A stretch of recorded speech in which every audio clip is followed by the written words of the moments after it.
I built a monster computer with a $2,400 graphics card. Wait, is that not impressive anymore?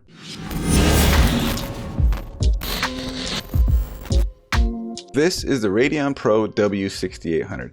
It features RDNA 2 architecture and has a massive 32 gigabytes of VRAM and costs about $2,400 new. If the number in the name sounds familiar, that's because this is the workstation version of the 6800 XT gaming graphics card.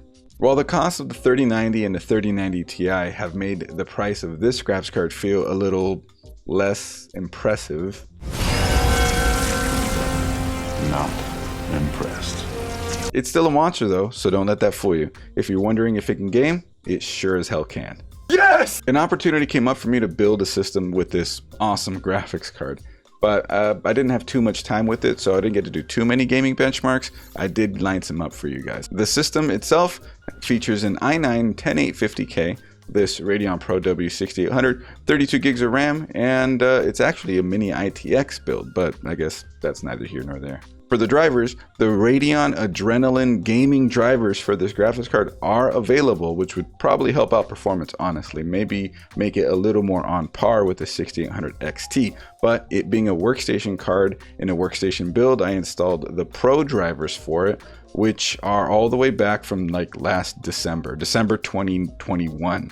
So a little on the old side, but nothing too bad. One thing to note, it's a workstation card with workstation drivers, so I'm not expecting like 6800 XT gaming card levels of performance, but I am expecting something pretty impressive. I gathered the parts together, went live on Twitch, and got to building. I gotta say though, this was the first time building in the Cooler Master NR200 case, and it was a definite pleasure to build in this case. This has a really good reputation, and I can see why. So let's get to these benchmarks.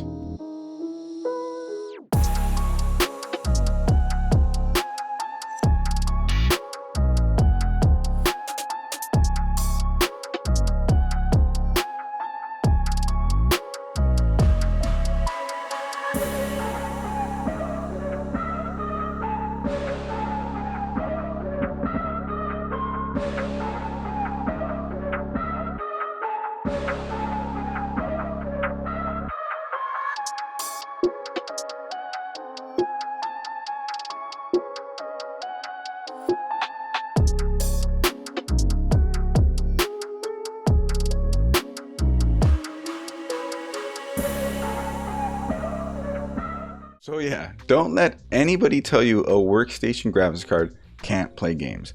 They sure as hell can, especially if you go with the more expensive ones, obviously. But temper your expectations though. They aren't going to match the gaming version of itself, but that makes sense though, because a workstation card is not meant for gaming. It can play games, sure. Just like how you can take a diesel truck on a racetrack.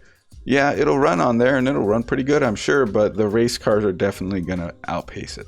I wish I was able to do more with this graphics card, put it through all sorts of different tests and benchmarks, but it is what it is. I had the opportunity, jumped on it, and here we are. Just really happy I was able to get some of this to be able to share with you all. If you found this video entertaining, helpful, or otherwise informational, you know what to do. Hit that subscribe button and that bell so you don't miss a single upload. Also, I stream to Twitch every Friday at 8 p.m. Pacific, so feel free to stop on by at twitch.tv/Coalition Gaming Crew. Drop a follow, and let's talk tech. Just a quick one for you guys, but we got way more content linked right over here. Click one of those if you'd like, because lots of awesome videos, and drop a comment over there. I'll see you in the comments, see you in the Twitch chat, I don't know, but watch more of our stuff. We really need it. Yeah? Okay, bye.